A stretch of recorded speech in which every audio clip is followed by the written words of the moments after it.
محمدا عبده ورسوله صلى الله عليه وعلى آله وصحبه ومن تبع الهدى إلى يوم القيامة. Alhamdulillah, puji syukur kita haturkan kehadirat Allah Subhanahu wa taala.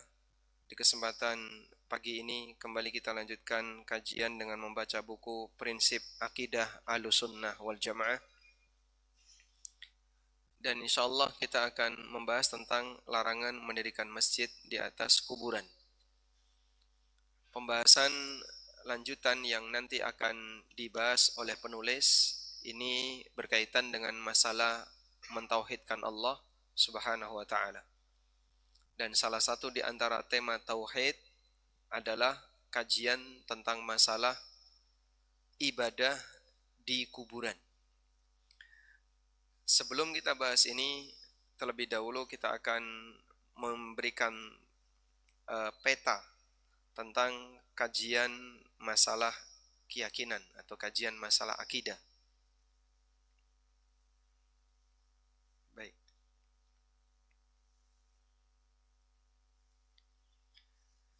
Jadi pembahasan tentang masalah keyakinan, kajian tentang keyakinan.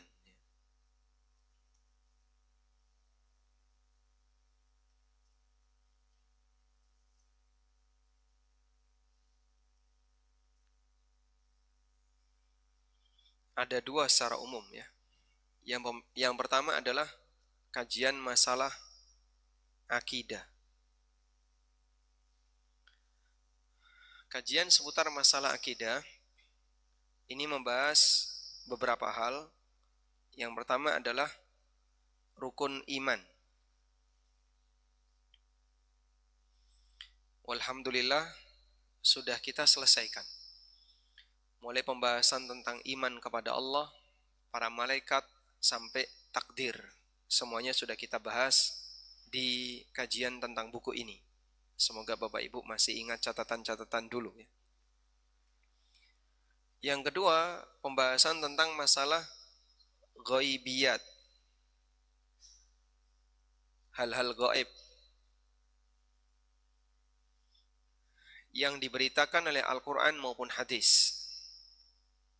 Seperti tentang masalah tanda-tanda hari kiamat, pembahasan tentang alam kubur, kemudian kejadian-kejadian di akhir zaman yang pernah diberitakan oleh Nabi SAW. Dan ini sudah pernah kita bahas. Kita sudah menyinggung beberapa tanda hari kiamat. Berikutnya adalah pembahasan tentang masalah akidah, masalah yang menjadi titik sengketa,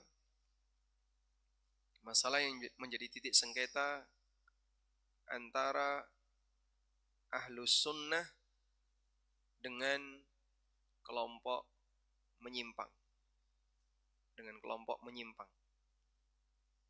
Kelompok menyimpang beragam ya. Seperti titik sengketa antara Ahlus Sunnah dengan Syiah, antara Ahlus Sunnah dengan Mu'tazilah, dengan Khawarij, dengan Ahlul Kalam, dan yang lainnya. Di situ kita membahas tentang masalah mengusap khuf. Termasuk juga pembahasan yang terakhir kaitannya dengan perselisihan yang terjadi di kalangan para sahabat. Yang ini menjadi titik sengketa tiga kelompok antara Khawarij, Syiah, dan Ahlus Sunnah. Baik, tiga hal utama ini yang menjadi pokok bahasan masalah akidah. Yang kedua adalah kajian masalah tauhid. Kajian masalah tauhid ini berkaitan dengan mengesahkan Allah. Mengesahkan Allah. Terutama penekanannya pada tauhid uluhiyah. Penekanan pada tauhid uluhiyah. mengesahkan Allah dalam masalah ibadah. Karena bagian inilah yang paling banyak dilanggar oleh umat manusia. Banyak di antara mereka yang mengaku Allah itu ada, Allah Maha Kuasa, tapi di saat yang sama dia menyekutukan Allah Subhanahu wa taala dalam masalah peribadatan. Kemudian yang kedua adalah membahas tentang bahaya syirik, tentang macam-macam syirik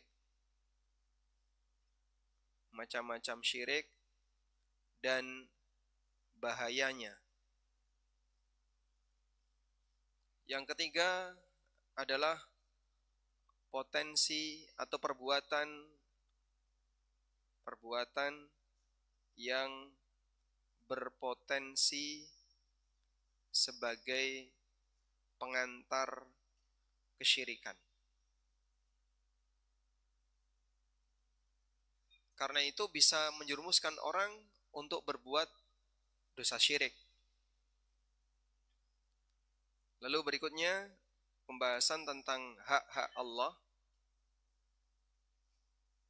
yang tidak boleh dilanggar dan kasus pelanggarannya banyak di masyarakat. Nah, kajian seperti ini yang banyak kita singgung di masalah kajian tauhid. Kitabut Tauhid itu membahas di bagian ini. Penekanan tentang tauhid uluhiyah, kemudian pengenalan tentang aneka syirik dan bahayanya, lalu perbuatan-perbuatan yang berpotensi sebagai pengantar kesyirikan, dan hak-hak Allah yang tidak boleh dilanggar. Misalnya mengucapkan Masya Allah wa sya'a fulan, sesuai dengan kehendak Allah dan kehendak fulan. Atau orang bersumpah dengan menyebut nama selain Allah. Atau misalnya ada orang yang bertawassul dengan Allah untuk meminta dunia. Jadi minta dunia, tapi menyebut wajah Allah, itu terlarang dalam syariat kita. Karena terlalu tinggi menggunakan wajah Allah, nama Allah, tapi ternyata hanya digunakan untuk minta dunia. Baik. Untuk kajian masalah akidah, di buku prinsip akidah Ahlussunnah wal Jamaah sudah kita selesaikan. Poin ini sudah selesai ya. Berikutnya kita mau mengkaji di bagian tauhid. Pembahasan pertama yang mau diangkat oleh penulis adalah tentang larangan membangun masjid. Larangan membangun masjid di atas kuburan. Larangan membangun masjid di atas kuburan. Baik. Dan ini kalau kita lihat di kajian masalah tauhid, kira-kira di bagian mana itu? Ini kita kasih nomor saja ya. Kita kasih nomor nih. Ada A, penekanan masalah tauhid uluhiyah. B, pengenalan macam-macam syirik dan bahayanya. C, perbuatan yang berpotensi sebagai pengantar kesyirikan. D, hak-hak Allah yang tidak boleh dilanggar. Kira-kira kalau kajian tentang larangan membangun masjid di atas kuburan, itu kajian yang mana? C, perbuatan yang berpotensi mengantarkan kepada kesyirikan. Baik. Sebagai pengantar seperti ini. Ada bahaya. Maka di sana ada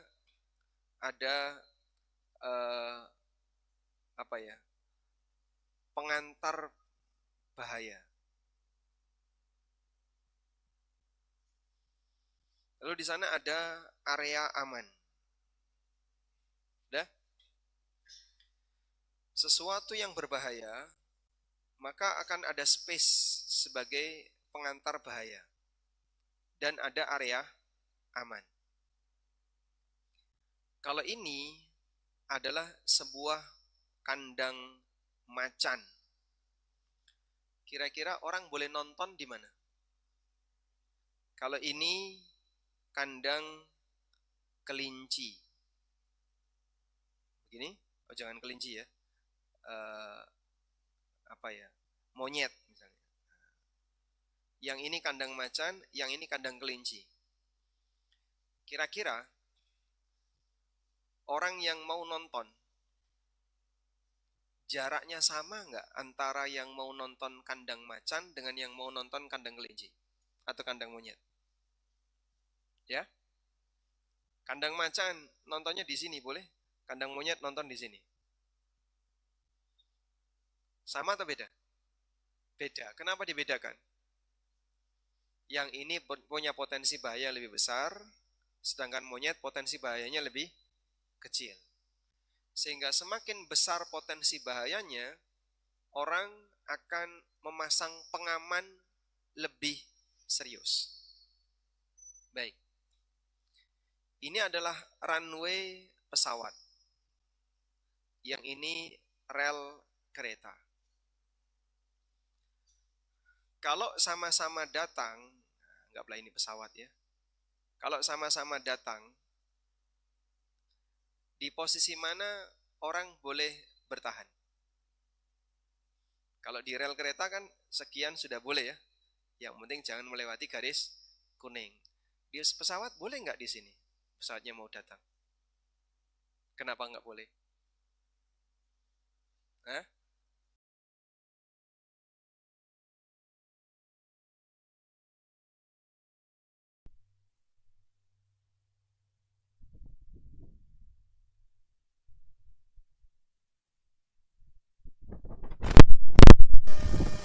Karena kita diminta untuk menghindar sampai pada jarak aman. Dan jarak aman itu beragam.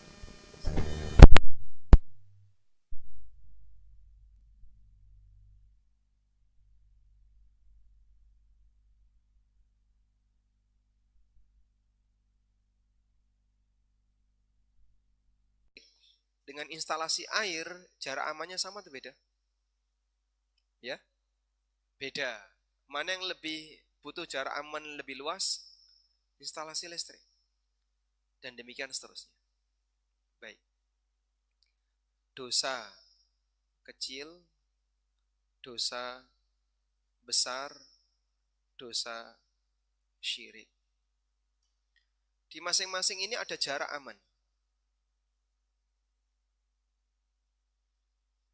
Syariat memberikan untuk dosa syirik jarak aman paling jauh. Pokoknya jangan kamu dekati syirik. Apapun itu. Nah, ini kan tidak sampai syirik, tetap nggak boleh. Sehingga kalau ada pesawat landing atau pesawat mau parkir, orang misalnya bertahan di depan itu, dia akan dimarahi. Loh, nggak kena kok. Saya sudah ngukur nggak kena, tetap nggak boleh. Kamu harus di sini. Karena di bagian itu sudah wilayah yang sudah masuk ke area jarak aman. Kamu berada di area jarak aman. Kamu harus di luar jarak aman. Sehingga tetap dilarang. Orang tidak akan beralasan, yang penting kan nggak kena. Kereta api datang, jarak line kuning itu kurang lebih cuma setengah meter. Orang berdiri di line kuning itu nggak boleh. Dia harus berada di dalam garis kuning. Karena di area itulah posisi aman seseorang untuk berdiri. Walaupun misalnya bisa jadi dia memastikan, saya aman di sini, nggak kena, bukan masalah itu. Di area jarak aman itu tidak boleh ada seorang pun bertahan di sana. Dosa besar juga sama, ada jarak tersendiri, dosa kecil juga ada jarak. Dan masing-masing jarak amannya beragam. Nah, disinilah kadang orang itu nggak mau terima. Kenapa kok nggak boleh? Kan nggak sampai menyembah kuburan. Iya, kami tahu. Kau memang tidak menyembah kuburan, tapi perbuatanmu dilarang oleh syariat sebab ini berada di jarak aman untuk kau agar bisa lebih aman dari perbuatan syirik. Bisa dipahami insyaallah. Alhamdulillah pengantar seperti ini bagi mereka yang sudah terbiasa mendengar dakwah tauhid sangat mudah untuk diterima. Tapi bagi mereka yang masih susah untuk meninggalkan praktek klinik dan seterusnya, dia di sini iman saya kan nggak kepengaruh, saya masih mukmin. Lama-lama masuk ke sini tanpa sadar dan dengan alasan saya tidak syirik. Padahal dia sebenarnya sudah masuk ke dalam kubangan dosa syirik. Tapi dia tetap beralasan, saya belum melakukan perbuatan syirik. Area syubhat itu dihindari. Karena orang kalau tidak menghindari area syubhat, dia akan masuk ke area hitam.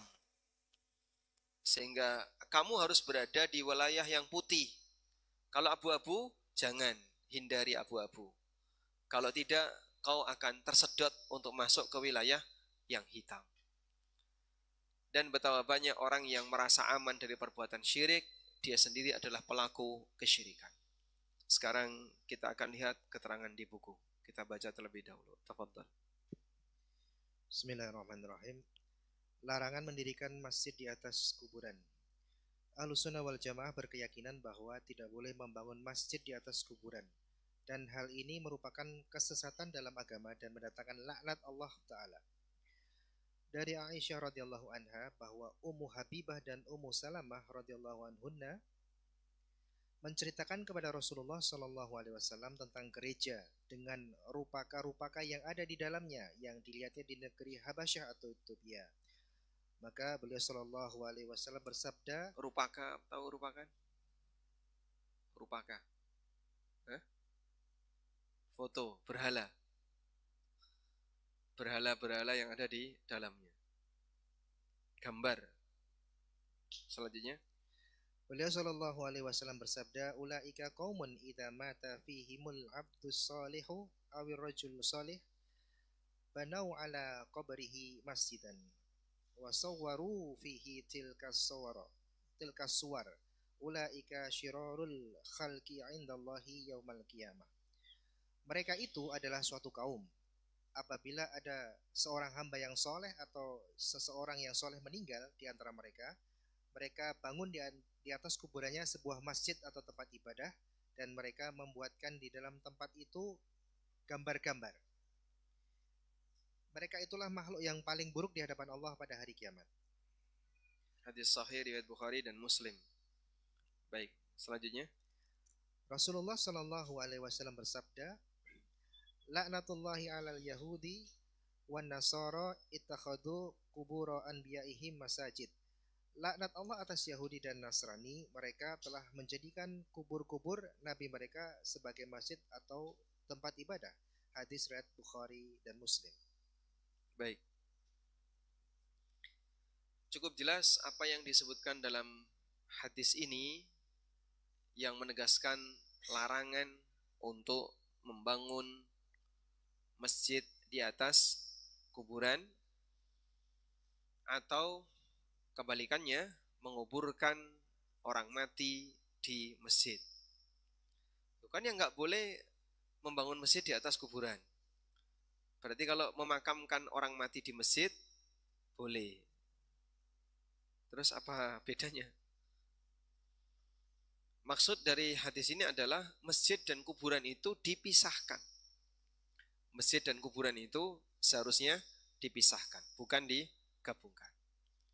Sekarang kita akan lihat berikut ini.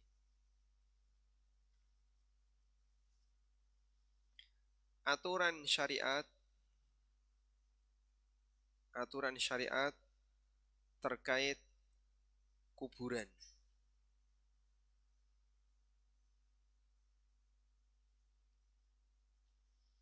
Kalau kita perhatikan, syariat memberikan aturan terkait kuburan itu sangat lengkap. Saya tulis sangat lengkap. Sampai sebagian ulama atau sebagian talibul ilmi menegaskan bahwa hukum asal masalah kuburan itu tauqifiyah, nunggu dalil.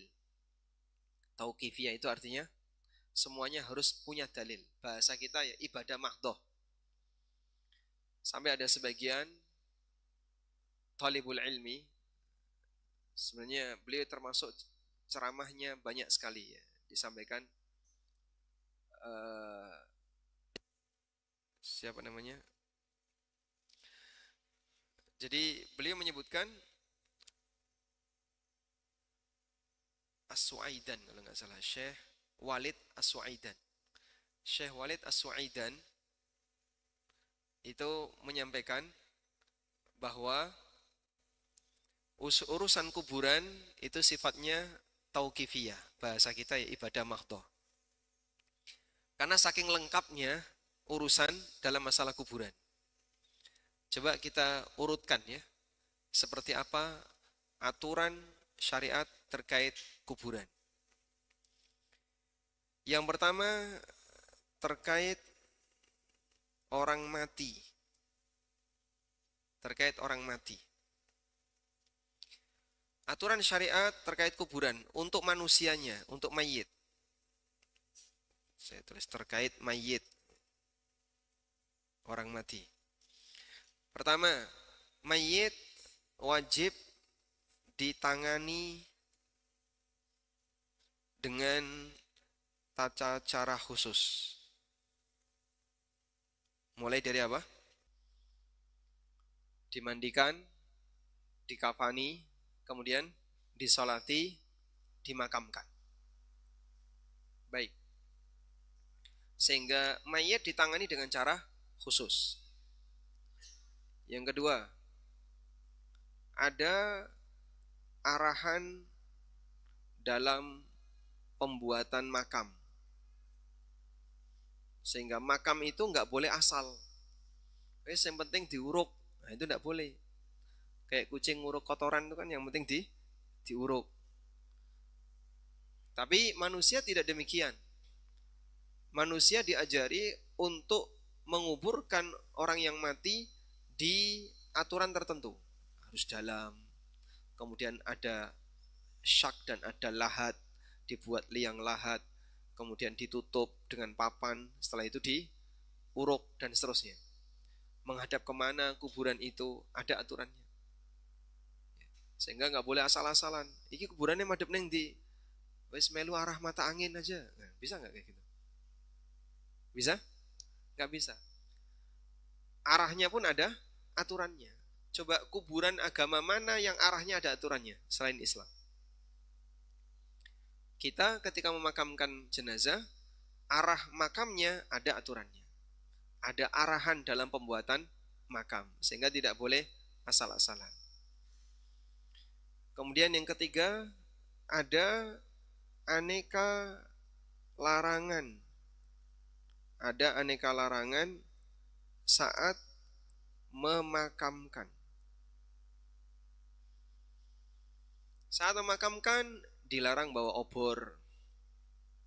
Dilarang bawa apa lagi? Yang tidak boleh. Yang ada dalilnya dilarang bawa obor, dilarang teriak-teriak ketika memakamkan. Kemudian tidak perlu dipayungi. Karena jenazah dia dipayungi oleh amalnya, bukan dipayungi oleh payung buatan manusia. Di situ ada saat memakamkan. Wanita tidak boleh ikut serta dalam pemakaman. Nah, adanya aturan semacam ini menunjukkan betapa ketatnya aturan terkait masalah penanganan jenazah. Yang kedua, aturan terkait kuburan. Terkait kuburan itu sendiri. Pertama, ada arahan untuk bentuk kuburan. Sehingga kuburan dibuat menggunduk, tidak boleh dilepo, tidak boleh dipasangi kijing. Kuburan dikasih penanda. Itu adalah arahan terkait bentuk kuburan. Yang kedua, ada larangan-larangan untuk bentuk kuburan. Seperti apa? Tidak boleh dikijing, tidak boleh dilepo. Kuburan tidak boleh dikasih tulisan-tulisan. Jadi kalaupun untuk penanda saja, hanya boleh nama saja, lalu ditaruh di salah satu nisan. Tidak boleh dipasangi cungkup. Yang ketiga, larangan dalam menyikapi, larangan dalam bersikap terhadap kuburan. Misal, tidak boleh duduk di atas kuburan.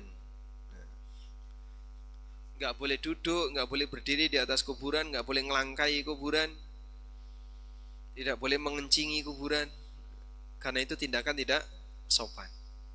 Jadi syariat sendiri sudah mengatur bagaimana cara bersikap dengan kuburan. Yang ketiga, perlindungan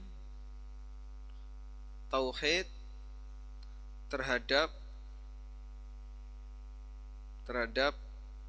potensi syirik karena kuburan. Nah, di sini ada larangan bangun masjid. Kemudian yang kedua, larangan sholat di kuburan. Dan aneka larangan-larangan yang lainnya dalam rangka untuk melindungi tauhid terhadap potensi syirik karena kuburan. Baik. Dari semua ini kita bisa menyimpulkan bahwa aturan syariat terkait kuburan itu sangat lengkap, sangat detail.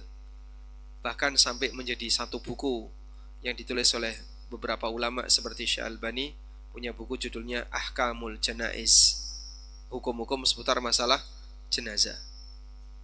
Ya, mungkin Anda bisa cari agama mana yang punya aturan tentang masalah jenazah demikian lengkap selain dalam agama Islam. Sudah? Oleh karena itu, jika aturan syariat telah lengkap dalam masalah kuburan, maka jangan melibatkan budaya. Sehingga di situ untuk urusan kematian maka jangan libatkan budaya. Sebab budaya ketika sudah dilibatkan dalam urusan kematian nanti jadinya apa? Tahayul dan khurafat.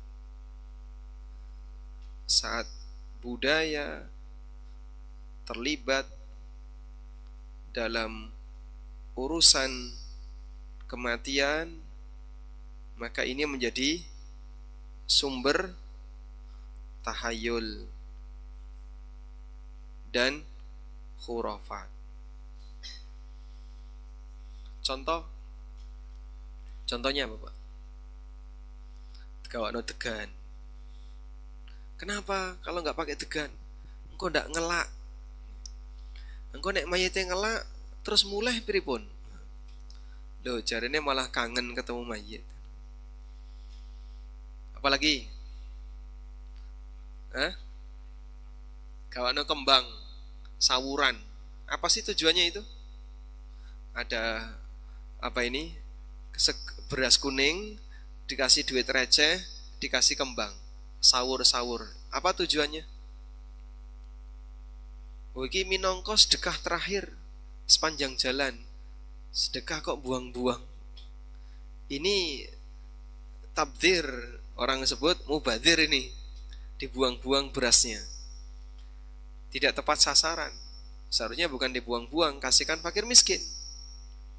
Ya biar dimakan ayam. Kalau dimakan ayam, kasihkan ke kandang ayam. Jangan malah di tengah jalan. Dan mereka beralasan dengan logika setelah mereka melakukan perbuatan yang tidak masuk logika. Jadi saat praktek perbuatannya itu nggak masuk logika, nggak pakai akal, sawur-sawur itu ya. Tapi ketika dinasihati, logikanya keluar. Logika dijadikan sebagai alat untuk beralasan perbuatan yang tidak logis. Nah, perbuatanmu apa kayak gitu? Mana ada sawur-sawuran untuk ngasih makan ayam? Kalau ngasih makan ayam di mana? Kandang ayam. Nah terus ono duit itu apa? Ya itu sedekah, duit raja. Ambok 50.000. Jangan cuma 100, 200. Berapa? 50.000 kan? Begini kan? Sehingga nanti yang ikut ngangkat jenazah semangat untuk memperebutkannya. Kalau mau serius, sedekah. Dah, apalagi? Bawa obor. Apa fungsinya bawa obor? Ini sebagai penerang jalan menuju ke tempat pemakaman. Ya ora usah obor. Sudah terang benderang matahari. Ya iki minangka ae, minangka. Jadi pakai alasan filosofi yang enggak masuk akal dibuat seperti masuk akal. Padahal hasilnya perbuatannya tidak masuk akal. Dan seperti itu selalu ada orang yang percaya. Terus apa lagi? Jenazahnya diangkat, anaknya kon telusupan. Nah, apa namanya? Telusupan, ya. Apa fungsinya ini? Maksudnya apa itu? Gak tahu. Gak pernah ngikutin gitu. Ini dalam rangka kebaktian anak kepada orang tua yang terakhir. Telusupan kok kebaktian? Gendang dimakamkan itu, jenazahnya sudah pengen segera dimakamkan. Dan seterusnya.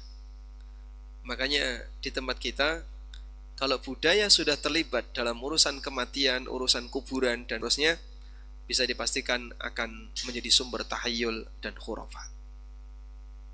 Disiram air kembang, digawakno napa malih?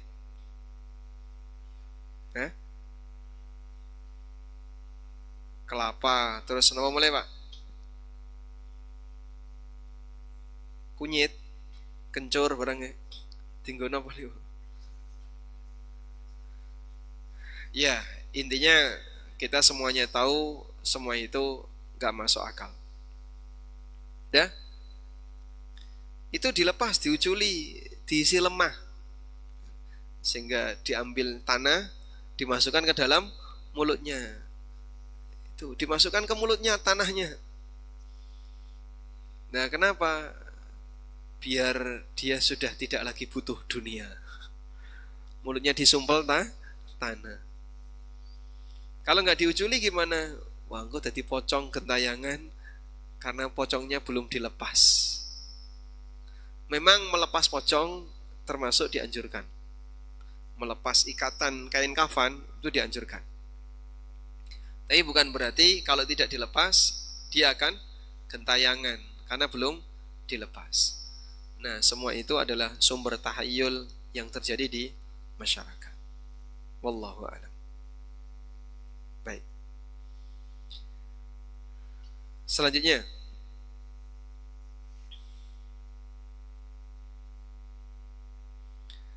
dalam perjalanan syirik, dalam perjalanan sejarah syirik, dalam perjalanan sejarah syirik itu pasti melibatkan orang mati, arwah orang mati.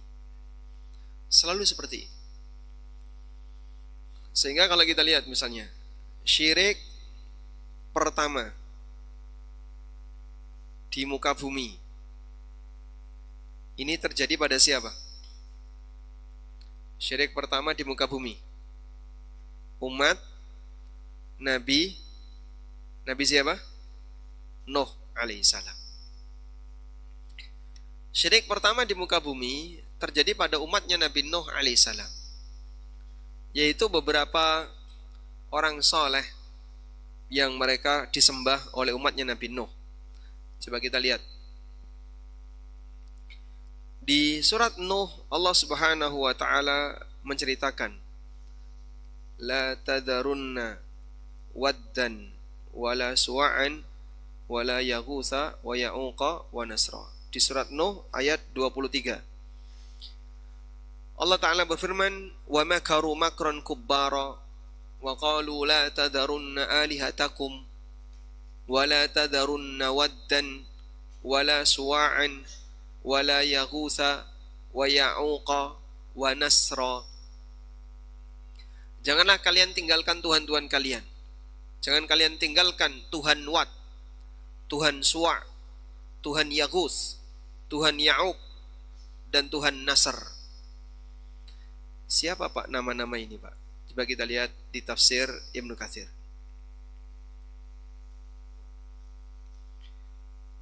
Dalam tafsir Ibnu Katsir dinyatakan, wa hadhihi asma'u asnamihim allati kanu ya'budunaha min dunillah. Wat, Yaghuth, Ya'uq, Nasr, Suwa' itu adalah nama-nama berhala yang dimiliki oleh umatnya Nabi Nuh yang mereka sembah selain Allah. Lalu beliau membawakan riwayat Bukhari dari Ibnu Abbas radhiyallahu anhuma. Beliau mengatakan, "Saratil authan allati kanat fi qaumi Nuhin fil Arab ba'du." Yang menjadi berhala di tengah masyarakat Arab yang merupakan kaumnya Nabi Nuh setelahnya.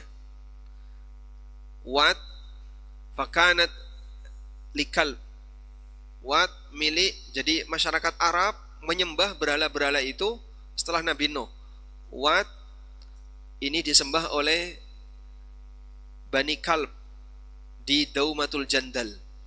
Suwa menjadi berhalanya suku Hudzail. Yaghuth menjadi berhalanya suku Murad.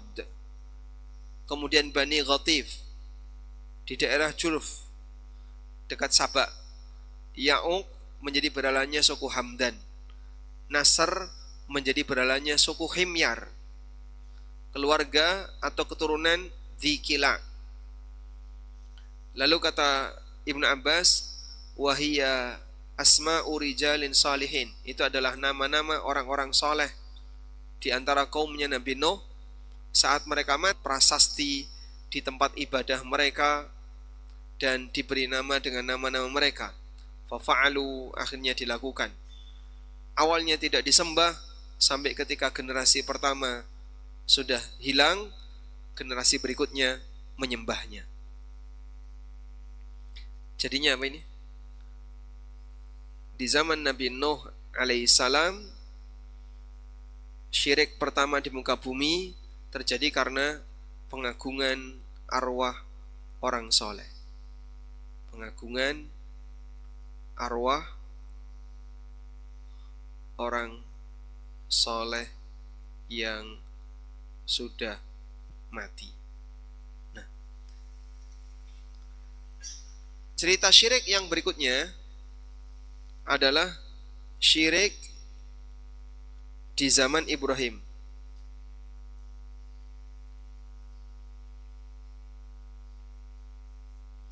Syirik di zaman Ibrahim itu mereka meyakini bahwa orang mati akan arwahnya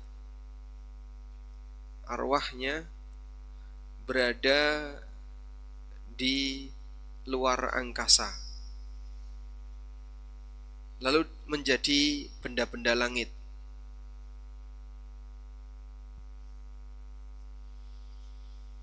Sehingga mereka meyakini arwah si A jadi bintang ini, arwah si B jadi bintang ini, arwah C jadi bintang ini.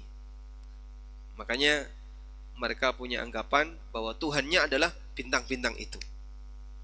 Ada bintang A, bintang B, ada dewa matahari, ada dewa bulan, dewi bulan ya. Ada dewa bintang A, dewa bintang B, dan seterusnya. Itu syirik di zaman Nabi Ibrahim. Karena itu saat Allah bercerita tentang debatnya Ibrahim bersama kaumnya, Allah Subhanahu wa taala menceritakan Ibrahim berdebat dengan menyebutkan apa? Aneka benda-benda langit. Coba kita lihat di sini ya.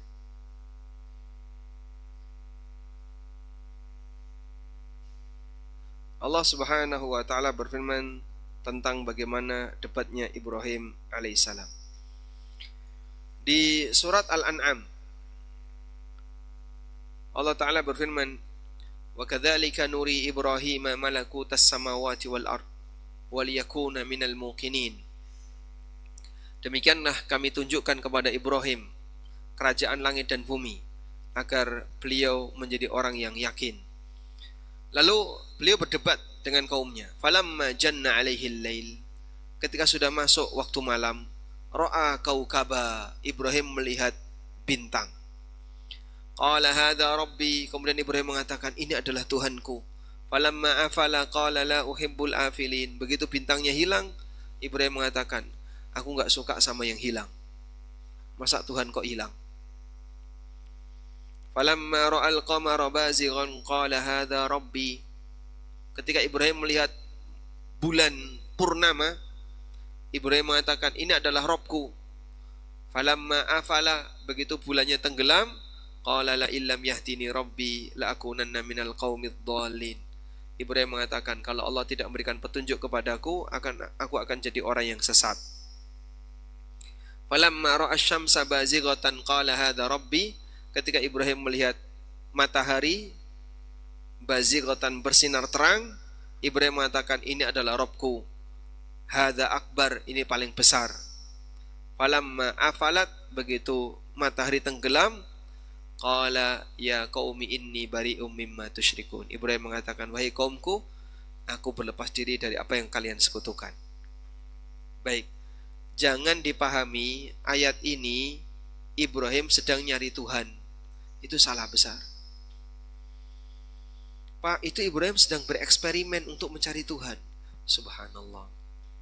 Dari mana kamu tahu? Ya itu kan Ibrahim bilang ketika lihat bintang seperti ini. Ibrahim kira-kira melihat bintang, bulan, dan matahari itu sejak kapan? Sejak kecil. Bukan sejak beliau dalam posisi sudah dewasa seperti ini. Ketika melihat matahari, kayak baru pertama lihat matahari. Oh, ini Tuhanku. Kayak baru pertama lihat matahari. Mana ada orang kayak gitu? Ketika melihat bulan, oh ini Tuhanku. Apa Ibrahim baru pertama kali lihat bulan ketika itu? Kalau ketika melihat bulan langsung disebut Tuhan. Namun yang dimaksud di sini adalah Ibrahim sedang memposisikan dirinya ketika berdebat dengan kaumnya. Andaikan aku seperti kalian, saat lihat matahari disebut dewa matahari, lihat bulan, dewi bulan, lihat bintang ini, oh itu dewa bintang A, dewa bintang B. Apa-apaan ini? Padahal itu semuanya akan hilang. Bagaimana mungkin ketika kalian butuh waktu malam yang menyembah dewa matahari, oh tunggu besok siang dia baru datang. Dewanya baru datang besok siang. Padahal butuhnya malam. Ya kamu minta kepada dewa bulan, bulannya belum terbit. Nah, seperti itulah yang dialami oleh Ibrahim. Jadi kaumnya itu menyembah arwah, dalam keyakinan mereka arwah itu di mana? Arwah itu di mana? Di benda-benda langit tadi. Tapi Pak, kenapa Ibrahim menghancurkan berhala? Nah, berhala itu sebagai representasi dari benda-benda langit tadi. Ini berhala dewa matahari, ini berhala dewi bulan, ini berhala A, berhala B. Dan jumlahnya banyak, ada yang besar, ada yang kecil. Makanya berhalanya ada yang paling besar dan ada berhala sekitarnya yang lebih kecil-kecil. Ini mewakili dewa-dewa yang ada di atas tadi. Nah, sesajian yang mereka lakukan adalah dengan menyembah berhala-berhala tadi sebagai keyakinan ini adalah leluhur-leluhurnya yang diagungkan. Wallahu alam. Kita lanjutkan. Di posisi inilah Bapak Ibu sekalian, kita bisa lihat bahwa dalam perjalanan secara syirik selalu melibatkan arwah orang mati. Yang ketiga, syirik ahli kitab. Syiriknya ahli kitab seperti yang disebutkan di buku ini ya. Nabi SAW mengatakan, lihat di halaman 146. ulaika qaumun idza mata fihimul abdus salih. Mereka itu adalah sekelompok orang yang apabila ada hamba yang soleh mati, banau ala qabrihi masjidah, mereka membuatkan masjid di atas kuburannya. Lalu dibuatkanlah gambar-gambar tadi. Nah, gambar di masa silam bisa maknanya berhala, bisa maknanya gambar lukisan tangan. Gambar lukisan tangan yang bentuknya seperti tokoh yang disembah tadi. Yang mati siapa? Fulan. Dibuatlah gambarnya Fulan. Nah, di atas kuburannya dikasih gambar itu. Nah, sekarang kan tren seperti itu ya. Di kuburan dikasih foto. Di kuburannya dikasih foto. Fotonya di figura kasih kaca. Ditaruh di kuburan. Atau setidaknya fotonya dibawa saat pemakaman. Nah, seperti ini kita nggak boleh tiru-tiru. Itu budaya ahli kitab. Itu budaya ahli kitab. Sehingga kaum muslimin punya cara yang berbeda. Apa? Kalau makamkan jenazah, iringi dengan banyak doa. Ya memang kita juga perlu mendoakan, tapi foto tidak apa-apa. Kata siapa tidak apa-apa, jangan diikuti. Cukup perbanyak doa. Sehingga acara-acara ubo rampe, sambutan-sambutan terlalu panjang, itu terlalu merepotkan. Cukup apa? Doa saja. Baik. Sekarang lihat di footnote.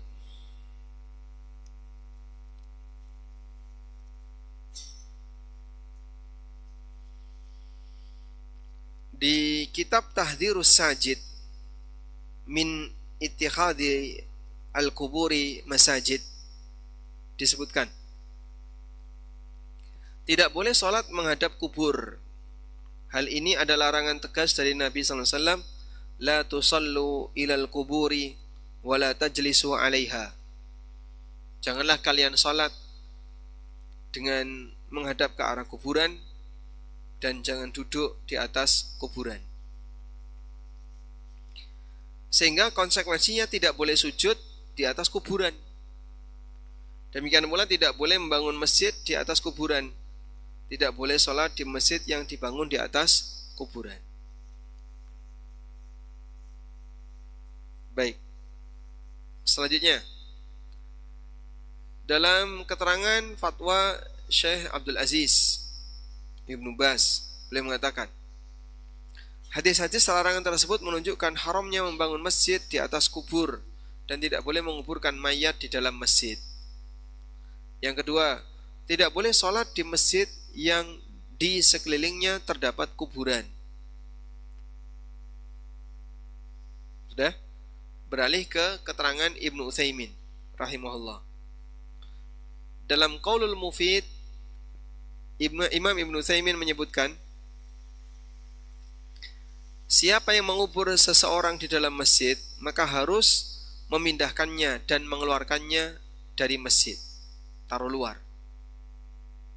Yang kedua, siapa yang mendirikan masjid di atas kuburan, maka ia harus membongkarnya. Jadinya gimana? Mana yang lebih dulu, silakan bertahan. Di sini Pak, dulu kuburan Pak. Setelah itu ada orang bangun masjid di situ, bongkar masjidnya. Di sini dulu masjid Pak, tiba-tiba ada orang yang memakamkan jenazahnya di pelataran masjid, terus diikuti oleh orang lain, akhirnya malah jadi kuburan. Halaman masjid jadi kuburan. Bongkar itu kuburan-kuburan tadi. Makanya berwasiat untuk dimakamkan di kuburan, ini wasiat, dimakamkan di masjid, ini wasiat yang salah. Tolong nanti saya dimakamkan di sebelah barat Masjid Al-Hidayah. Boleh? Tidak boleh. Karena di sini bukan lahan makam. Wallahu a'lam. Selanjutnya, siapa yang mendirikan masjid di atas kuburan, maka dia harus membongkarnya.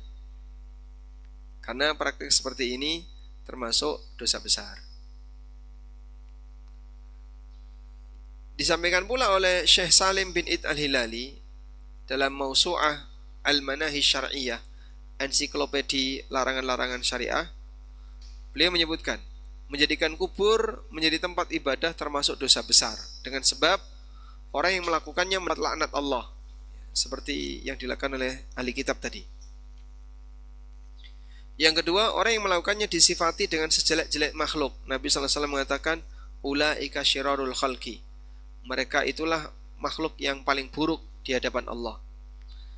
Yang ketiga, praktek ini meniru kebiasaan ahli kitab Yahudi dan Nasrani, dan meniru mereka hukumnya haram. Wallahu a'lam. Walhamdulillahirabbil alamin. Baik. Lalu muncul pertanyaan yang terakhir sekarang. Setelah kita bahas semua tadi ya, ada banyak keterangan yang disampaikan oleh para ulama terkait pemisahan antara masjid dan kuburan. Pemisahan antara masjid dan kuburan. Muncul pertanyaan. Masih bertahan? Masih ya? Ada yang mau pulang? Kita bahas ini. Bagaimana dengan makam Nabi Sallallahu Alaihi Wasallam? Bagaimana dengan makam Nabi Sallallahu Alaihi Wasallam? Baik. Pertanyaannya, di mana makam beliau? Baik. Kenapa Nabi SAW dimakamkan di rumah Aisyah? Boleh kasih kuis? Kenapa Nabi Muhammad SAW dimakamkan di rumah Aisyah? Ada dua alasan. Satu, angkat tangan dulu. Bapak-bapak ya, yang bisa jawab nanti dapat hadiah, snack. Insyaallah. Beliau dimakamkan di tempat di mana beliau meninggal, satu, dan beliau meninggal di rumah Aisyah. Yang kedua,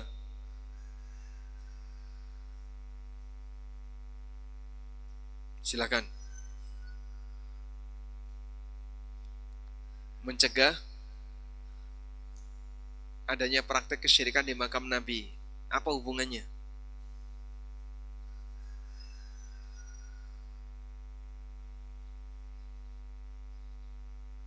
Tempat ibadah. Ya, jadi dimakamkan di dalam rumah Aisyah untuk alasan keamanan. Jadi, di mana Nabi SAW dimakamkan? Di rumah Aisyah, bukan di dalam masjid. Mengapa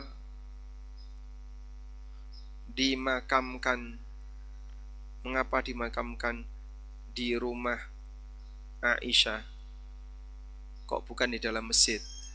Alasan yang pertama, untuk keamanan. Anda bisa bayangin ya, kalau makam Nabi SAW itu dibiarkan bebas terbuka, tanahnya habis Pak. Dijukui, dikerui. Tanahnya habis. Sehingga orang akan berebut untuk mengambil tanah makam Nabi SAW. Dipakai apa? Bawa pulang, dijual. Tanah makam Nabi SAW. Laris itu. Ada yang dipakai jimat, ada yang dipakai obat, dan seragam pemakaian. Tapi tanah makam Nabi SAW tidak boleh diambili. Baik. Agar tidak disalahgunakan orang. Yang kedua, karena beliau dimakamkan di tempat beliau meninggal, di tempat beliau wafat. Sehingga saat beliau wafat di rumah Aisyah radhiyallahu anha, maka di tempat itulah makam Rasulullah sallallahu alaihi wasallam. Baik, selanjutnya. Makam Nabi sallallahu alaihi wasallam di rumah Aisyah yang secara fisik masuk bagian dalam masjid. Masuk bagian dalam masjid. Sehingga sekarang makam itu ada di dalam masjid. Sekarang makam itu ada di dalam masjid. Secara fisik masuk bagian dari masjid. Nah, terus jawabnya gimana nih, Pak? Kan fisiknya di dalam masjid. Maka kita jawab di sini. Bedakan antara fisik dan status. Ada fisik, ada status. Baik. Toilet masjid itu di dalam atau di luar masjid? Toilet masjid itu di dalam masjid atau di luar masjid? Misalnya toiletnya ditaruh di mihrab. Sebelah mihrab ada toilet. Atau di sebelah kanan kiri gedung utama ada toilet. Itu di dalam masjid atau di luar masjid? Di dalam atau di luar? Ya. Secara hukum di luar. Secara hukum di luar. Kenapa, Pak, kok secara hukum di luar? Karena kalau itu di dalam terus kita kencing di situ, berarti kita sama seperti badui zaman dulu yang kencing di dalam masjid. Berarti boleh nggak kencing di situ? Boleh atau tidak? Ini mihrab ya. Sebelah kanan dan kirinya ada toilet. Kan banyak sekali ya. Toilet ditaruh di mana? Mihrab. Memanfaatkan tanah kosong. Karena mihrabnya agak menonjol. Kanan kirinya, kanan toilet putri, kiri toilet putra. Masya Allah. Sudah. Kencing di situ masuk kategori apa? Kencing di dalam masjid atau di luar masjid? Di luar. Kenapa? Karena statusnya di luar masjid. Walaupun secara fisik menyatu dengan masjid. Jadi ada satu wilayah yang dia menyatu dengan kita, tapi wilayah itu bukan wilayah dengan kita, bukan wilayah kita. Nah, contohnya ada, Pak, di sekitar kita. Oh, banyak sekali. Misalnya, ada bagian wilayah negara tertentu, tapi dia berada di negara yang lain. Ada nggak? Punyanya Australia itu pulau apa yang ada di Indonesia? Pulau itu dekat dengan Pulau Jawa di Indonesia. Tapi secara teritorial itu masuk wilayah Australia. Ada misalnya pulau dekat dengan Indonesia, tapi dia masuk wilayah Malaysia. Bahkan ada sebuah kecamatan, dia masuk wilayah Bantul, tapi terpisah dari Bantul. Banguntapan. Banguntapan itu menjorok ke dalam, nanti ketutup Kota Gede. Padahal Kota Gede dia masuk wilayah Jogja, Banguntapan yang masuk wilayah Bantul. Jadi secara fisik bisa jadi di dalam A, tapi statusnya di luar A. Itu banyak. Maka dari situlah makam Nabi SAW secara fisik menyatu dengan masjid, tapi status di luar masjid. Di sini Anda boleh tulis makam Nabi SAW fisik menyatu dengan masjid, tapi statusnya gimana? Di luar masjid. Statusnya di luar masjid. Bisa dipahami insyaallah? Alhamdulillah. Nah, insyaallah dengan ini akan bisa menjawab aneka komentar orang yang ingin mempertahankan budaya masjid digabung dengan kuburan, seperti yang banyak kita jumpai di masyarakat, dengan beralasan bahwa makam Nabi SAW ada di masjid. Padahal makam Nabi SAW di luar masjid. Baik, demikian. Semoga bermanfaat. Wassallallahu ala nabiyyina Muhammadin wa ala alihi wa sahbihi wasallam.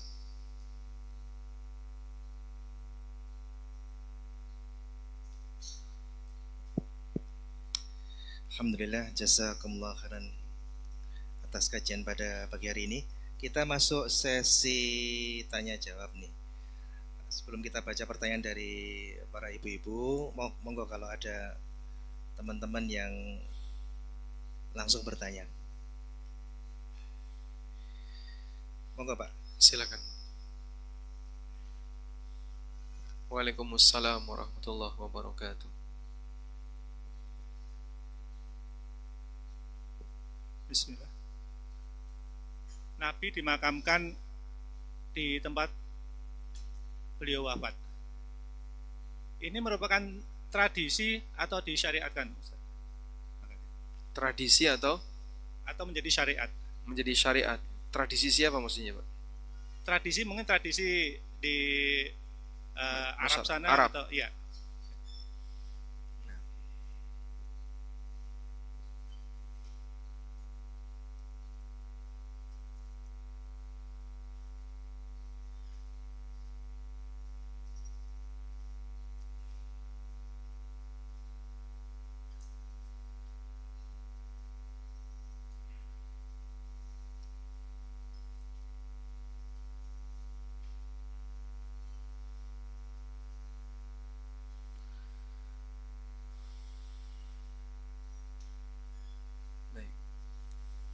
Ada pertanyaan, Nabi Sallallahu Alaihi Wasallam dimakamkan di tempat beliau wafat. Apakah ini budaya Arab ataukah ini menjadi syariat? Jawabannya, ini syariat yang khusus untuk Nabi. Para Nabi, mereka dimakamkan di tempat di mana mereka wafat, khusus untuk para Nabi. Dalilnya adalah hadis berikut ini. Pada saat mereka berbeda pendapat di mana Rasulullah SAW harus dimakamkan, lalu ada salah satu sahabat yang menyampaikan, Innal anbiya'a yudfanuna haitsu matu. Sesungguhnya para nabi itu dimakamkan di mana mereka meninggal. Nah, berdasarkan hal ini, maka khusus bagi para nabi, mereka dimakamkan di tempat di mana mereka meninggal. Sementara selain nabi dimakamkan di tempat umum. Coba kita lihat di sini. Ini tentang pemindahan jenazah.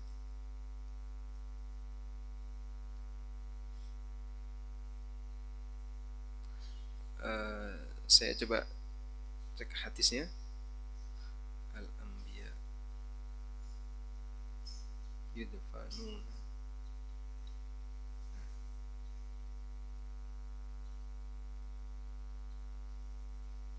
Nah, di sini ya. Hadis yang diriwayatkan oleh At-Tirmidzi dari sahabat Abu Bakar As-Siddiq radhiyallahu anhu. Lamma qubida Rasulullah sallallahu alaihi wasallam, ketika Rasulullah sallallahu alaihi wasallam sudah wafat, ikhtalafu fi dafni. Mereka berbeda pendapat mengenai tempat pemakamannya. Faqala Abu Bakar radhiyallahu anhu, lalu Abu Bakar radhiyallahu anhu mengatakan, Sami'tu min Rasulillahi sallallahu alaihi wasallam syai'an ma nasituhu. Aku pernah mendengar dari Rasulullah sallallahu alaihi wasallam satu nasihat yang belum pernah aku lupakan.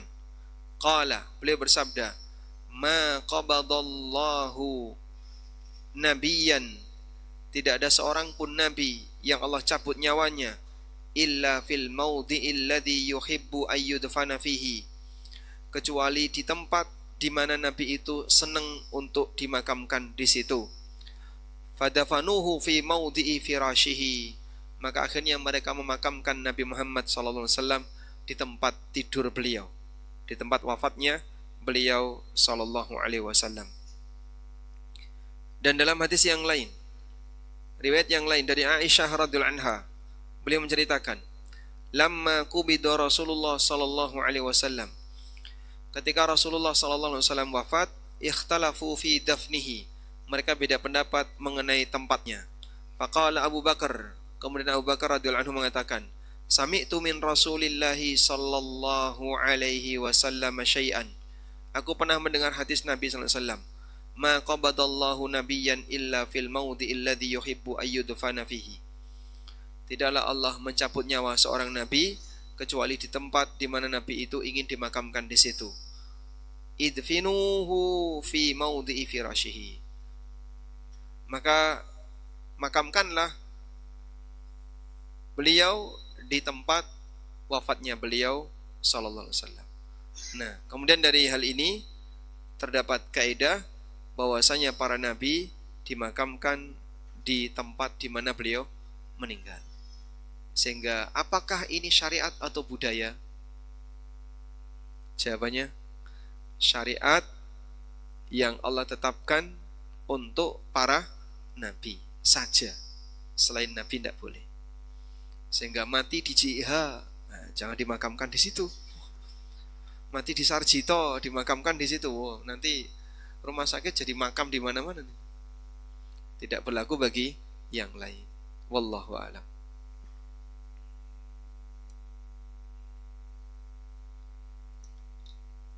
Mikrofon.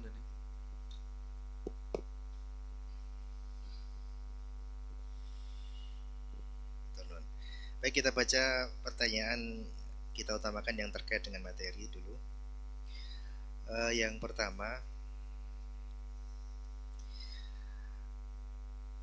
Bismillah. Saya pernah mendengar tentang hadis Nabi SAW terkait dengan pahala menyolatkan dan mengantarkan jenazah, yaitu masing-masing 1 qirot. Nah, apakah boleh seorang wanita mengantar sampai kuburan? Mungkin ini terkait dengan apakah boleh wanita ziarah kubur, Ustaz? Jazakumullah khairan. Baik. Pernah suatu ketika Ibnu Umar itu punya kebiasaan, kalau ada jenazah hanya nyolati, setelah itu pergi, pulang. Beliau tidak pernah ikut mengantarkan ke makam, karena beliau berpikir gak ada pahalanya kalau saya harus mengantarkan jenazah ke makam. Sampai akhirnya Ibnu Umar mendengar hadis dari Abu Hurairah radhiyallahu anhu bahwa Nabi SAW mengatakan, "Man syahidal janazah hatta shalla alaihi." Siapa yang menghadiri jenazah lalu mensolatinya, falahu qiratun, maka dia punya pahala 1 qirat. Wa man syahidaha hatta yudfan, dan siapa yang mengiringi jenazah sampai pemakaman, falahu qiratan, maka dia mendapatkan pahala 2 qirat. Ibnu Umar ragu, apa betul hadis itu? Coba kamu tanyakan ke Aisyah. Nyuruh orang, tolong tanyakan ke Aisyah. Ibnu Umar waktu itu sudah nunggu di masjid dan beliau mengambil segenggam tanah. Ketika utusan itu datang, apa betul yang dikatakan oleh Abu Hurairah? Kata utusan tadi, Aisyah radhiyallahu anha mengatakan, benar apa yang dikatakan oleh Abu Hurairah. Siapa yang menyolati jenazah kemudian mengantarkannya sampai makam, maka dia mendapatkan pahala 2 qirat. Ini tanah yang di genggaman Ibnu Umar dibanting. Laqad fatani qararit katsira. Aku sudah kehilangan banyak qirat. Emosi beliau emosi. Genggam tanah kemudian dibanting. Laqad fatani qararit katsira. Aku sudah kehilangan banyak qirat. Dan ini salah satu di antara bukti bagaimana sahabat itu kalau kehilangan amal, padahal mereka punya kesempatan ketika itu, tapi kenapa tidak dikerjakan? Itu emosi. Kalau kita kan alhamdulillah, biasa saja ya, nggak ada suasana sedih atau emosi. Punya kesempatan untuk beramal dan kita kehilangan amal itu, kita biasa saja, tidak sedih dan tidak emosi. Selanjutnya, bagaimana dengan wanita? Ketika ada larangan dan ada perintah yang berbenturan, maka sisi larangan didahulukan daripada sisi perintah. Paham ya? Sisi larangan didahulukan daripada perintah. Baik. Sehingga wanita ini dilarang untuk datang ke kuburan. Sebagaimana keterangan Ummu Atiyah radhiyallahu anha, beliau mengatakan, kana Nabi sallallahu alaihi wasallam yanhana 'an ittiba'il janaiz. Nabi sallallahu alaihi wasallam melarang kami para wanita untuk mengiringi jenazah. Walam yu'zim alaina, tapi beliau tidak tegaskan. Kata Ummu Atiyah, beliau tidak tegaskan.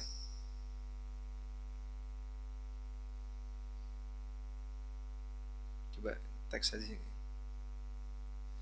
Di sini teks hadisnya dari sahabat Ummu Atiyah. Siapa nama sahabat Ummu Atiyah? Nusaibah. Sahabat Ummu Atiyah mengatakan, nuhina anittiba'il janais. Kami para wanita dilarang untuk mengiringi jenazah. Walam yu'zam alaina, tapi tidak ditegaskan kepada kami. Nah, kalimat dilarang untuk mengiringi jenazah menunjukkan wanita jangan melakukan. Kalimat walam yu'zam alaina ini istihadnya Ummu Atiyah dan dipahami oleh para ulama, berarti status hukumnya makruh, tidak sampai haram. Karena larangannya tidak larangan tegas. Udah? Oleh karena itu, kalau itu dimakruhkan, tidak ada amalan makruh, Pak. Nggak ada amalan yang hukumnya makruh. Amalan itu, jika mau berpahala, minimal sunnah. Tidak ada makruh, nggak ada. Makruh kok berpahala itu tidak ada. Berarti bagaimana kalau wanita pengen mengantarkan jenazah ke kuburan, nggak ada pahalanya, tapi dia melakukan yang makruh? Milih yang mana? Di rumah atau tetap mengantar? Terus pahala 1 qiraat itu hanya berlaku bagi laki-laki. Apalagi menurut pendapat ulama yang mengatakan wanita tidak boleh ziarah kubur, seperti pendapat Hambali. Wanita dilarang ziarah kubur. Sehingga pada posisi ini yang lebih aman sebaiknya bagi wanita di rumah saja. Cukup sholat jenazah. Bisa Pak wanita sholat jenazah? Sangat mungkin. Cukup mudah untuk sholat jenazah bagi wanita. Jenazahnya disolati di masjid, para wanita bisa ikut jamaah di situ. Wallahu a'lam.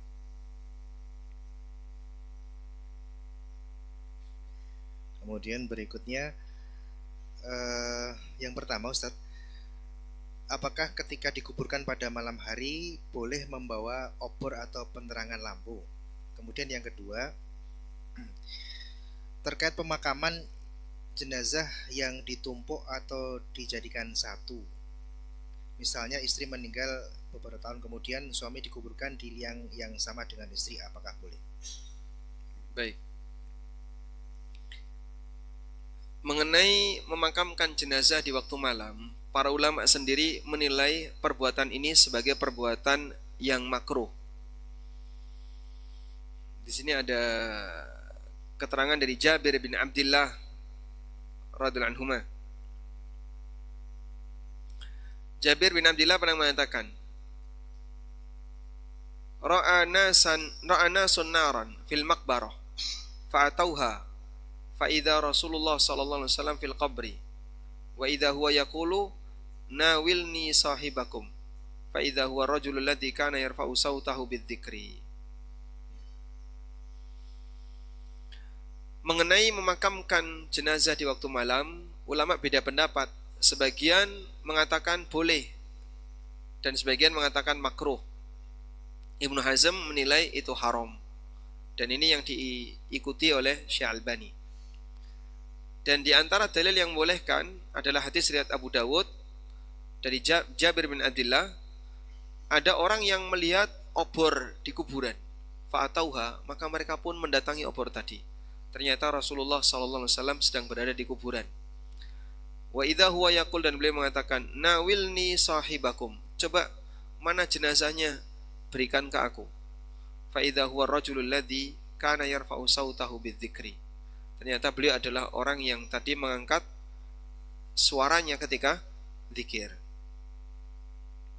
Baik. Lalu Ibnu Qayyim menyebutkan, hadhin nar kanat lil idha'ah. Api ini untuk penerangan.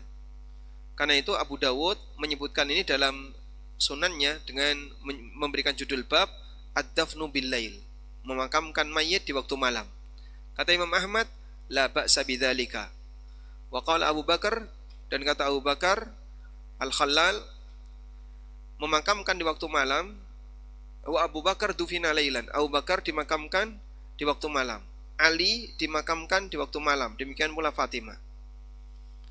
Dan Aisyah mengatakan, aku mendengar orang yang menggali kubur di akhir malam ketika memakamkan Nabi SAW.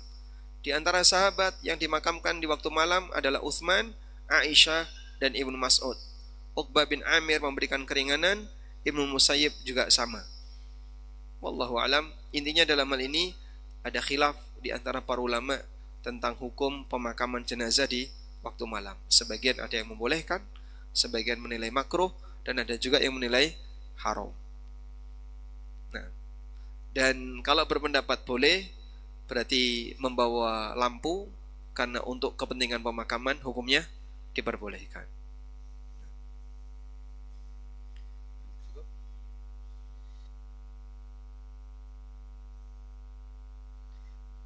Terakhir, Assalamualaikum Ustadz, izin Waalaikumsalam bertanya. warahmatullahi. Sebentar lagi masuk bulan Agustus, biasanya kami diminta donasi untuk perayaan Agustusan. Nah, bagaimana hukumnya terkait dengan itu Ustaz? Jazakumullah khairan. Wallahu alam, yang saya pahami kalau sifatnya perayaan yang mubah seperti lomba-lomba mubah, kemudian kegiatan yang mubah, insya Allah tidak masalah untuk memberikan donasi di sana. Bagaimana dengan peringatan itu? Peringatan ini sifatnya peringatan duniawi, tidak ada latar belakang agama. Dan sebagian ulama memberikan toleransi, seperti fatwa yang pernah dikeluarkan oleh Dr. Khalid Al-Muslih, beliau menantunya Syekh Utsaimin, ya. Sehingga ketika masyarakat ikut terlibat dalam perayaan itu, tapi yang sifatnya dukungan mubah, insya Allah tidak masalah. Wallahu alam. Demikian, wassallallahu ala nabiyyina Muhammadin wa ala alihi wa sahbihi wasallam, wa akhiru da'wana alhamdulillah.